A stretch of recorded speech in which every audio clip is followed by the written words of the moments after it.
Rodriguez, meron siyang talino, meron siyang tapang, meron siyang paninindigan, meron siyang prinsipyo. Kompletos regados. Hindi lang naman ho siya.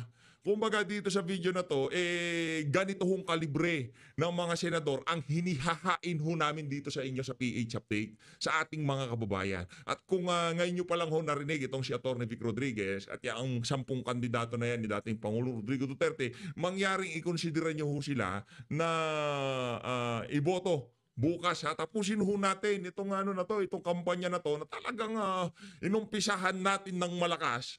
Tatapusin ho natin ng malakas. Hindi pwedeng inumpisahan natin ng malakas. Talagang antay ng umpisa, talagang parang lahat kaya nating sagupain, kaya nating sagutin, kaya nating banatan eh.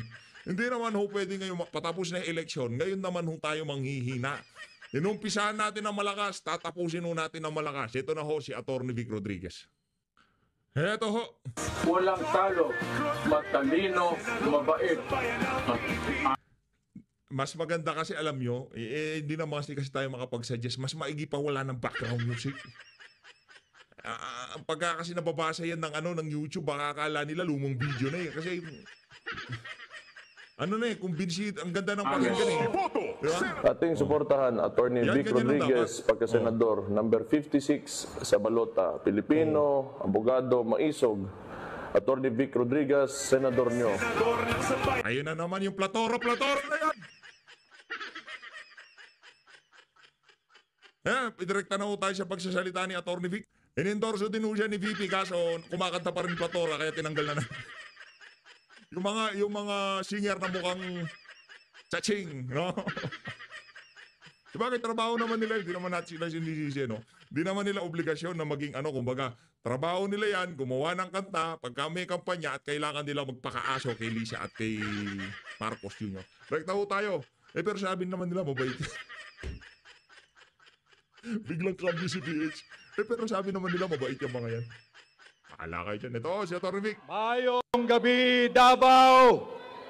Mayong gabi, Mindanao. Mayong gabi, Pilipinas. Saludo, Atty. Daghang kaayong salamat sa inyong mabiabihon o mainitong pagdawat kanako. Marunong magbisaya itong si Atty. Vic. Mahusay ha. Yan sinasabi natin. Kumbaga sa karakter, balancing yan. Palakpakan ho natin. Galing talaga. Ano yung mama na yan? Sabihin ko sa inyo. Napakalaking kawalan, napakalaking panghihinayang ng sambayan ng Pilipino kung sakaling hindi maging senador ang mga kandidato nito si dating Pangulong Rodrigo Duterte. Please, share nyo itong video na to at yung pagsishare nyo, sabihin nyo sa kanila, hayaan nyo na yung host na yan. Huwag niyang pakinggan yung host na yan. Basta pakinggan nyo lang si Atty. Diba? Si Atty. Vic Rodriguez lang importante. Hayaan nyo yung PH Update na yan, huwag nyo lang pasinin. Pakinggan nyo lang sasabihin niya. Bakit dumadaldal pa rin? Ganyan. Show niya yan, hayaan nyo. Ako di ay ang inyong ubos na alagad, Atty. Vic Rodriguez, number 56 sa balota, Pilipino at abogado, mitubag sa tawag, nga mamuno sa tinuod at maisog na oposisyon sa Senado aron batukan ang korupsyon. Matatapos na ho ang aming kampanya bukas, kaya kahit umuulan, kahit bumagyo pa, hindi ho ako papayag na hindi ako makapunta ngayong gabi upang magpasalamat sa inyong lahat, mga minamahal kong Dabawenyo, sa inyong pagtanggap at pagsuporta sa akin. Solid ka, Atty. Salamat din. Yung tipong wala na, tapos na, tama na yung pagkukumbinsi. Di ba? Nasabi na natin, nalatag na natin yung ating mga plataforma. Tama naman eh. Yung pinaka-final stretch, yaan pagpapasalamat sa lahat ng tumulong. Wala na. Hindi natataas ang rating o pwestuhan sa survey dito sa mga huling mga pagsasalita. Yung siguro ng mga bandang January, February, March. April. Yan, pwede pa yan. Yung talagang pukpukan ng kampanya. Pero dito sa uli na to, dito ho tayo, kumbaga, sabi natin, ibang klase itong mama na to. Bumili po tayo. Sa totoo lang. At yung, basta merong something dito kay Atty. Vic Rodriguez, kay Congressman Rodante Marcoleta, kay Senator Jimmy Bondo, kay Pastor Apollo Kibuloy, na, sila yung, hindi ba mga abusado, mga, pa lang, election pa lang makikita mo na merong mga hiya itong mga kandidato na to. Nakuha niyo ko yung sabihin? Na kung sakaling manalo sila, may mga hiya sila. Hindi kagaya ng ibang mga kandidato, mga walang hiya. Anak ng tokwa. Naman, di ba? Ibigay naman natin doon sa mga Dabawenyo. Kasi yan, kay PH Update, forget, hayaan nyo si PH Update. Di ba? Yung mga Dabawenyo na tumulong, nag-share ng kampanya. Tayo, wala ho tayo dito. Nandito tayo. I-recognize o hindi recognize, wala ho tayong pakialam. Ang atin dito makatulong sa ating bansa. Makatulong na makapaghalal ng mga dekalidad na senador. Hindi ho natin kailangan niyang pasasalamat. Ang atin dito, sana yung ibang mga kandidato, ipakita nila sa sambayan ng Pilipino, doon sa mga taga-suporta ni Tatay Digong, yung pasasalamat na nandyan sila, hindi sila bumitaw, hindi nila iniwan yung mga binili ni Tatay Digong sa kanila. Tayo, wala ho tayo dito. Ano sabi ko sa PH Update? Mga isa lamang ho tayong usisero sa PH Update dito sa channel na to. Hindi ho natin kailangan ng recognition o kung ano pa man. Hindi ho natin kailangan yan. Ano lang yan, laway lang yan, mawawala lang yan, walang kwenta yan para, salamat kung ganon. Pero wala ho. Ang atin dito, doon sa mga ordinaryong Pilipino na nagmamahal kay Tatay Digong, na nagpakita ng totoong suporta sa 10 kandidatong, itinaas niya ng kamay. Yun ang atin. Yang pasasalamat na yan ni Atty. Vic, ika nga, maraming kumbaga yung ibig sabihin kumbaga yung karakter niya dito nyo ho talaga siya makikita. Yun ho ang kinabiliban natin. Kay Tatay Digong, sa ating parating na mayor ng Davao City. Salamat din sa aking kaibigan kay Mayor Vice Mayor Baste Duterte. Salamat, Mayor. Salamat. Salamat kay Vice President Inday Sara Duterte. Salamat kay Congressman Pulong Duterte. Salamat. Salamat kay Congressman Omar Duterte. Salamat sa aking kaibigan at kasama kong petitioner at naglantad ng maanumalyang 2025 national budget si Congressman Sid Ungab. Salamat sa lahat ng ating mga konsihal at muli salamat sa inyong lahat. Yung, di ba? Napakasarap pakinggan na yung talagang mga nagsakripisyo dito sa kampanya na to. Hindi ho yan. Yung mga vlogger, hayaan nyo na. Kasi wala namang vlogger kung walang manonood.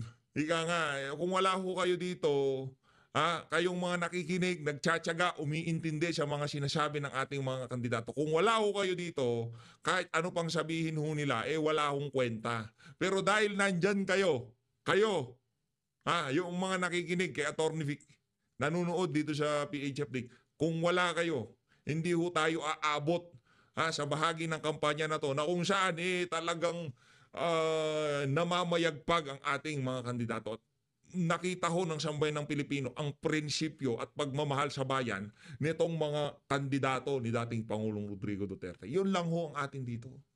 Yun ang pinaka masarap. Ika nga pagka pinapakinggan ko yung mga kandidato na talagang yung mga taga-suporta ni Tatay Digong ng mga OFW, mga nasa Pilipinas, mga nasa social media, talagang sagad-sagad ang kasi ho yan ibang klase ho yan. Yung merong trabaho yung mga yan pero nagawa pa nilang pakinggan, panuorin, i-share, ibahagi sa mga mahal nila sa buhay, yung mga napapanood nila sa social media.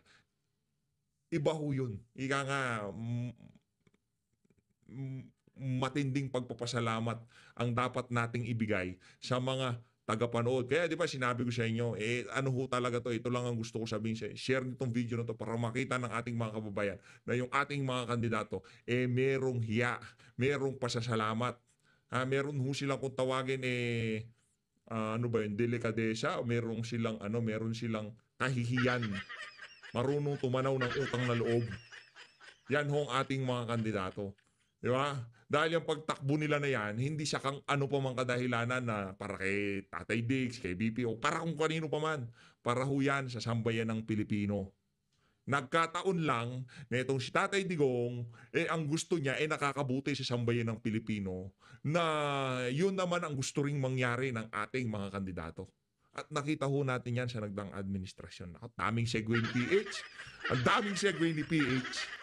Sumobra ka na, PH. Magagawa natin. Ganun ho talaga Punta kayo sa iba. Panoorin nyo sila dyan. Marami sila dyan. Pwede kayong alis. Joke lang. Dito muna kayo, siyempre.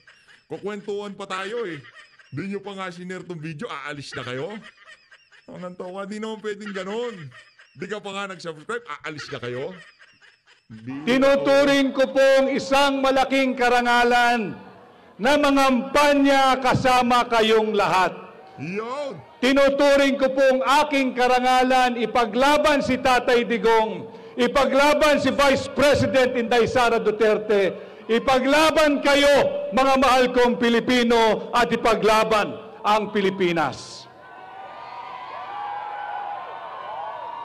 Meron lamang ho sana akong ipakikiusap sa inyo. Sa darating na Lunes, May 12, 2025, alam ho ninyo, paalala ko lamang, ang Senado ay kanlungan ng mga seryosong tao na siyang babalangkas ng seryoso sa mga batas na magbibigay ng seryosong lunas at solusyon sa napakaraming seryosong problema nating mga Pilipino. Kanya sana ho, sa darating na Lunes, May 12, 2025, pakiusap ko po sa inyo, huwag po ninyong gagawing listahan o talaan ng mga magnanakaw at corrupt na politiko ang inyong balota. Mabuhay ka, Tony Vic. Anak na to. Huwag niyo pong gagawing listahan. Huwag niyo kong gagawing listahan ng mga magnanakaw ang inyong mga balota bukas. Actually, nung isang gabi pa tong video na to, di talaga natin in-upload. Talagang tinabi natin to para dito sa special na pagkakataon na to Huwag niyong gawing listahan ng mga magnanakaw ang inyong mga balota bukas. Sino yung mga magnanakaw na yan? Yung mga nagsitandaan na lang sa Senado pero wala pa rin nagawa. Di ba? Sila ho yun. Galit na si Atty. Gusto niyo bang magalit talaga si Atty. Huwag niyong galitin si Atty. Vic. Huwag niyong galitin. Di ba? Galing. Magaling huyang mama na yan. Ako na ho nagsasabi sa inyo. Kahit magkakalibel dito sa sa pagdating sa galing. Tony Vic Rodriguez, Congressman Rodante Marcoleta, Attorney Jimmy Bondok, mga abogado Attorney Raul Lambina, yung mga yan kumbaga, pagdating sa usaping legal at usaping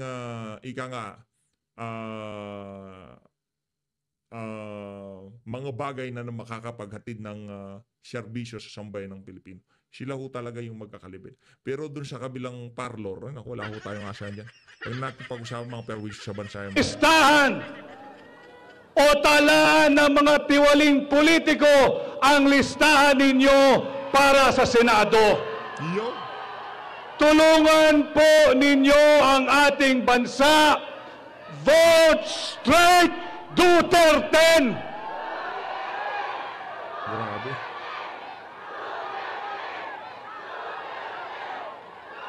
Sa Lunes please exercise your right to vote. Go out and vote straight Duterte. At muli ho, paalala ko sa inyo, ang Senado ay isang institusyon kung saan ang mga batas ay dapat binabalangkas. Hindi po dapat gawing kanlungan o pahingahan o pasyalan ng mga korap at tiwaling politiko. Uulit-ulitin ko ho sa inyo ang aking pakiusap. Pahalagahan ninyo ang inyong boto, pahalagahan ninyo ang inyong balota. Huwag ninyong gawing listahan at talaan ng mga korap at tiwaling politiko ang inyong balota sa Lunes. Alam nyo kung bakit tayo nabibilib? Alam ko walang ghostwriter yan. Alam ko walang ghostwriter yan. Nasa bumbunan ho niya yung mga sinasabi niya na yan. Pustahan tayo, napapalakpak kayo nung narinig niyo yung mga sinabi niya. Oh, kung si Kong Dante, meron siyang ideya na bawat pamilyang Pilipino na hindi lalampas sa 2,000 ang kanilang konsumo sa kuryente, libre na. Pero itong mama na to, sabihin ko sa inyo, ibang level ho ito. Ibang level, sabihin ko sa inyo mga kababayan. Walang ghostwriter. Ano pagka sinabing ghostwriter? Yan si Pacquiao, yan si Soto. Pagka yung talumpati yung mga yan, sinong mga walang ghostwriter? Si BP Sara. Pagka meron linabas yan sa bunganga niya, galing sa utak niya. At kung yung sinulat na yan ng kung sino man hindi pasado sa standard niya, hindi ko nila yung babasahin. Si Tatay Digong, naku, tinatapon niya sa basurahan. Sinasabi niya na lang, naku, pinaghirapan nito nung nagsulat kagabi, kaya kailangan kong basahin kahit paano. Yan yung mga pagka nagsalita, nanggagaling dito sa chess. At isa yan, si Atty. Vic Rodriguez. Sana itong video natin na to, bukas makikita nyo pa rin naman ho ito. Itong mga gumagapang-gapang na sa gilid. Pero sa 13, wala na ho. Tapos na ika nga. Kung ano man ang maging resulta, ako din ho taus-pusong nagpapasalamat sa ikabuturan ng channel ng PH Update ng ating puso. Maraming salamat ho. Hindi ho biro ang ating pinagdaanan dito sa 2025 midterm election. Di ko kagaya ng 2022, medyo relax lang, tipong yung mga kalaban iisa lang. Pero dito kaliwat kanan, di mo na malaman kung kaya kailangan maingat kung sinong mga pakikisamahan, di ba? Kala mo kakampi, kalabon pala. Marami yung ganyan ngayong mga panahon na to, kaya mag-ingat ho tayo. Ngayon, kung naghahanap kayo ng kakampi, may marirekomenda ko ho yung 10 na yan sa inyo. Kung di nyo pa ho, wag yun. Ano ho yun paulit-ulit nating sinusubukan yung mga kandidatong mga falsifikado kagaya ni Soto at Lacson. At muli ho, ang aking pong numero madaling tandaan, number 56, 56 sa balota. Ako po muli ang inyong lingkod, Atty. Vic Rodriguez, Senador ninyo, Pilipino, abogado, maisog. Maraming salamat po sa inyong lahat. Vic Rodriguez! Grabe naman. Makapanindig makapanindig laman di ba? Makapanindig laman yung mga litanya nitong si Atty. Vic Rodriguez. Sinasabi ko sa inyo, kung nagkahanap kayo, ika nga ng good quality senatorial candidate, andyan ho sila sa harap nyo. Meron dyan si Pastor Kibuloy, pastor, may prinsipyo, hindi mabibili ng pera. Ayusin natin ang Pilipinas. Si Pastor Kibuloy, di ho magnanakaw yan. Yan ang magiging konsyensya ng 10 na yan. Baka batukan niya kung sino man ng mga magsasalita dyan sa Senado na nagpapanukala ng pagnanakaw. Di ba? Hindi mabibili yan. Seminay nga, hindi binabili. Di ba? KOGC nga, di nabili. Tapos pagka naging senador pa siya, doon pa siya magpapabili. Kung maghahanap po kayo, PH, meron ka ba kandidato dito na talaga sigurado hindi mabibili ng pagka naupo? Lahat naman ho sila hindi mabibili. Yan si Atty. Jim Bondoc. Subukan mong biling yan. May kalalagyan ka dyan. Yan si Congressman Rodante Marcoleta. Lalo na. Ano ka dyan, ika nga, baka isa ako ka dyan. Yan mga kandidato natin na yan. Yan lang ho pakiusap ko dito sa video na to. Sana kumbinsihin nyo ho yung mga dapat kumbinsihin. Takutin yung mga dapat takutin. Na hindi mabibigyan ng tsokolate kung sakaling hindi iboto ang 10 kandidato ni Tatay Digong. Sa mga nakakarinig ng aking tinig, sana naman tumalima ho kayo. No? Pakiusap, please. Only one. Only one, please. Hindi siya, I mean, only one. Itong election na to. Itong election na to, maniwala kayo. Dito sa isang election na to. Baka may misinterpret ako, baka akala nila si attorney lang. Only one. Dito sa isa na to, ako hindi ko ho laging tinataya yung aking dangal dito sa... Meron... dangal talaga. O sige, hindi ko tinataya ang pagtatiwala ng ating mga kasama dito sa PH Update. Lalong-lalo na dito sa mga ganitong klaseng eleksyon. Hindi ko tayo basta-basta ganon. Mahirap po yan. Pero dito sa isa na to, kung sakali na magnakaw ang kung sino mang mga kandidato niya pag napanalo hong natin. Ito ang sinasabi ko sa inyo. Pag na-involve sila sa pagnanakaw, dilitan na ng channel.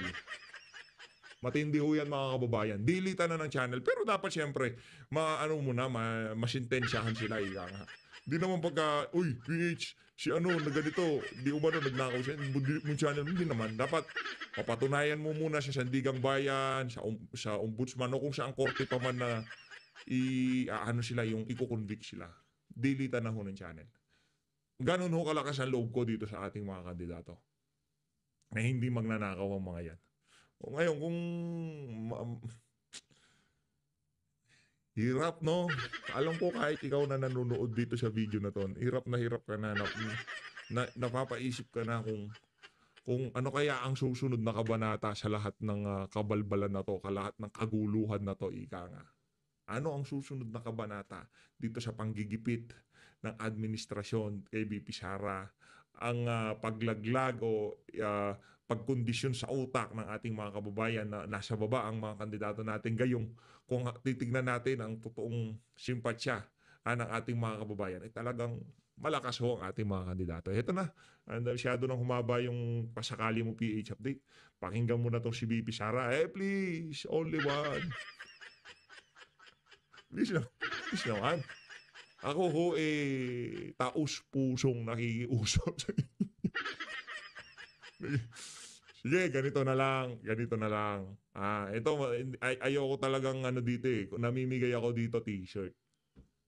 Kung sakaling may manalo sa mga kandidato natin. Pagka napanalo natin tong 10 na to, pipili ho tayo ng 10 subscriber natin na bibigyan natin ng tag sa 10,000.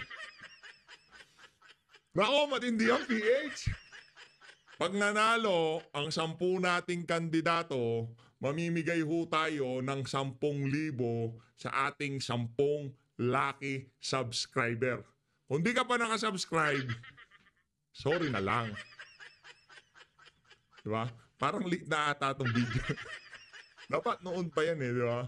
Yung deal natin, 10,000 kada isang subscriber. Pipili tayo ng 10 subscriber na bibigyan natin ng tag 10,000. 10,000 halik. Ito na. Ipipin ako tayo, pipi. Any comment dun sa impeachment case na pinay na Duterte party list against Marcos? Yes, hindi ako makakomment kasi unang-una, hindi ko alam na may nangyaring ganun. After the fact na lang ang filing, nalaman ko na merong final na impeachment sa kanya. And pangalawa, hindi ko napasa yung impeachment, articles of complaint. impeachment. Last naman, the Marcos are undergoing spiritual sessions daw, ma'am. Do you think tatablan po sila or kailangan? Ano daw? Spiritual sessions daw, ma'am. Para ma-enlighten po yung mga the Marcoses. Well, sorry, I cannot comment. I do not know about the spiritual sessions as well. Sorry. VP Sara, ito po yung huling meeting ni Avance bago mag-election. Bakit po mahalaga ang Timos para sa inyo? Talaga po ba second home dito ni PRP? Yes. Oo, second home ito ng pamilya namin dahil noong governor ang lolo ko ng Undivided Davao ay meron siyang bahay dito at dito siya laging namamalagi noong siya ay governor. And through the years, lagi din kaming nandito at pinakamalapit siya sa akin in terms of politics dahil 2019 ay nagbigay ng 12-0 na votes ang Davao del Sur para sa HNP senators. What got Domingo's ABS? Ma'am, I understand that you haven't read the impeachment complaint yet, but how confident are you that it will be dealt with in the same manner that yours was dealt with in the House of Representatives? Well, we don't expect that the House of Representatives will take it seriously, not because most of the members of the House of Representatives are allies of the President, and impeachment is a political exercise. It's a game of numbers. So I don't expect anything to happen to that impeachment complaint. Ma'am, in Batangas, you raised the debt of Representative Luistro and her husband to your husband. Do you intend to file a case for the non-payment of the debt? Well, that is something that my husband should decide on, and his office as well, because it's not entirely a debt to him, but to the law office with other lawyers and associates. What did TV5 do?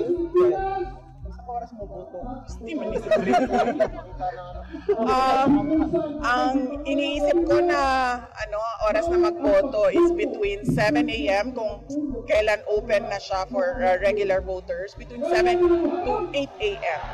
Radyo okay, ma'am? Why Duterte 10, ma'am, aside sa protection niyo for impeachment? Ano pa priority?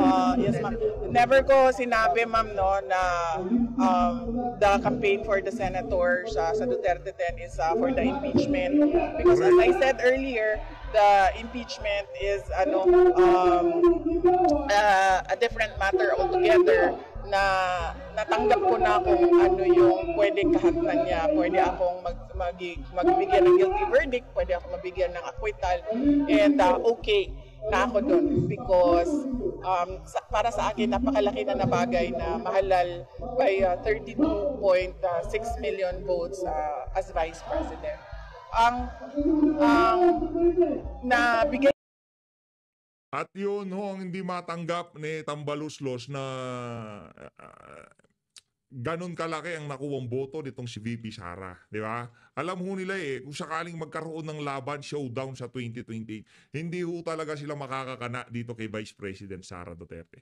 Kung ako sa iyo, Senator, dito kay VP Sara, kasuhan nyo na yan si Luistro.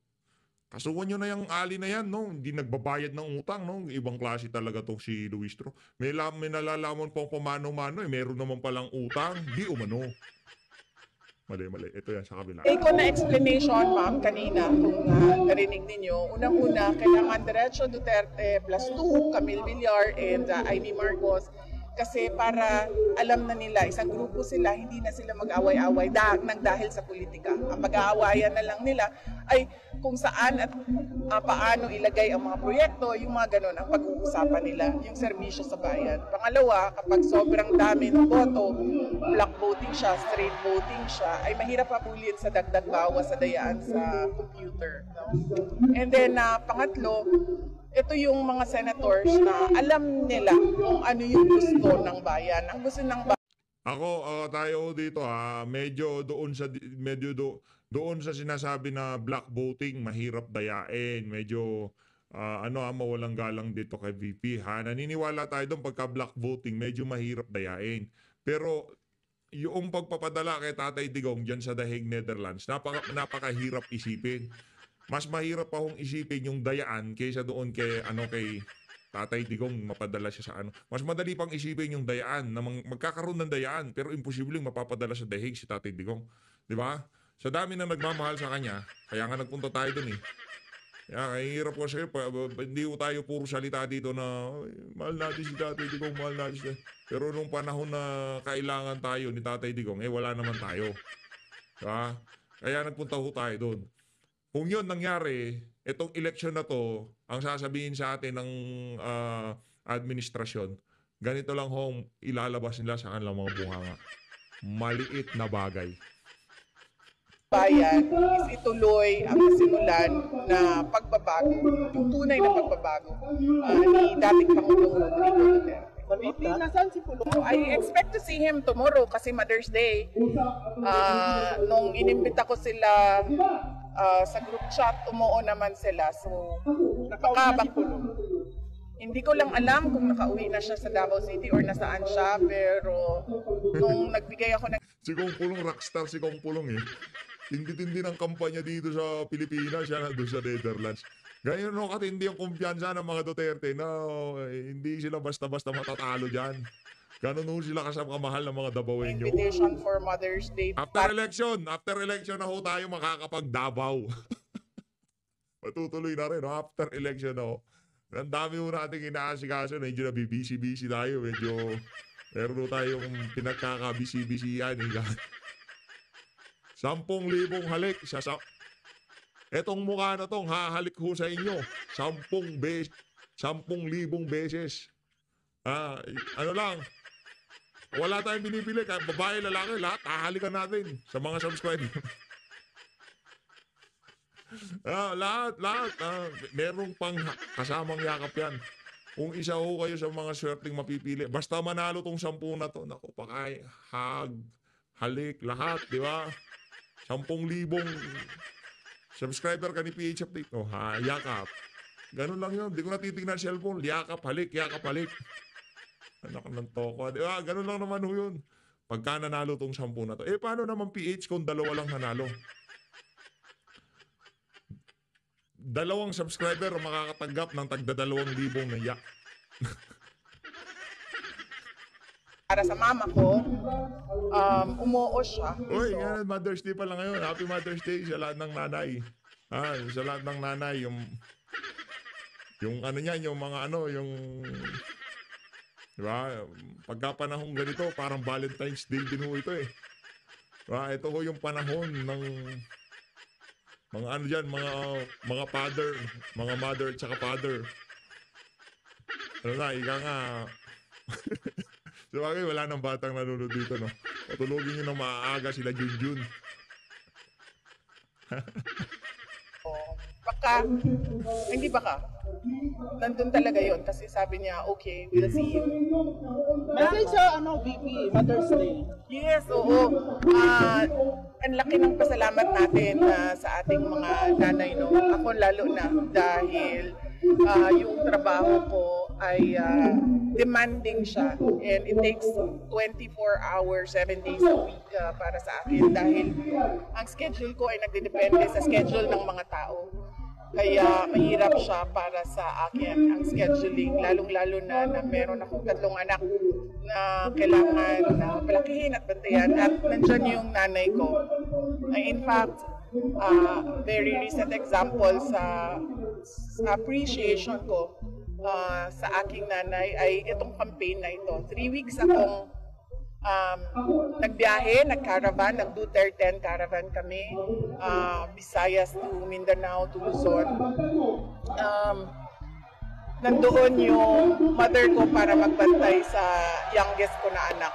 Dala-dala ko siya sa kampanya, yung youngest ko, and sumama din yung nanay ko para siya yung magbantay sa aking anak. Ma'am, yung Mother's Day plans nyo, will it be lunch and then will it be strictly Mother's Day lang or do you expect na ma-bring up yung controversy, yung video ni Congressman? Well, I do not know. I do not know what we'll be talking about tomorrow. Yung Mother's Day namin ay dinner siya tomorrow doon sa residence ng nanay namin, and I don't know what will be discussed, but kung ako lang pahuhulain kung ano yung i-discuss, I think the discussion will be about PRD in detention sa Hague. Okay, Charm Radio. Any representative? Last question na tayo guys ha. Yes, Ma'am Charm. Papahinga na itong ating VP. Ang dami yung tanong. Wala naman ako naririnig na tanong na kung saan talagang makapagdudulot ng pagbabago dito sa bansa. Puro chismis lang sa inyo. Dapat showbiz yung pinasok nyo, di politika eh. Oo naman, Charm. Wala na. Yes, ma'am. Opo. Pareho, ma'am. No? In fact, my pillars are my parents. And a manifestation of that is yung nakita ninyo when I took my oath as Vice President, ang kasama ko doon ay yung nanay at tatay ko na nasa likod ko silang dalawa. So, sila talaga yung dalawang pillars ko, nanay ko tsaka tatay ko. And of course, na merong pinagdadaanan yung isa ngayon, yung tatay ko, ay masakit din sa akin. Although sabi ko nga, ma'am, nabanggit ko na noon, na masaya ako in a sense na kung tingnan natin ang good things about mga nangyayari, ay nagkaroon ako ng relasyon na father-daughter sa aking tatay. Dahil noon talaga ay wala talaga kaming, hindi kami nag-uusap, hindi kami nagkikita at all. Kahit nung siya ay Pangulo, mabilang mo lang kung ilang beses kami nagkita. Pero doon sa Hague, halos 2 weeks kami araw-araw na nagkikita. That was the most in my entire lifetime na mahaba ang usapan, na peaceful ang usapan, walang nag-argue, walang nag-aaway. And masaya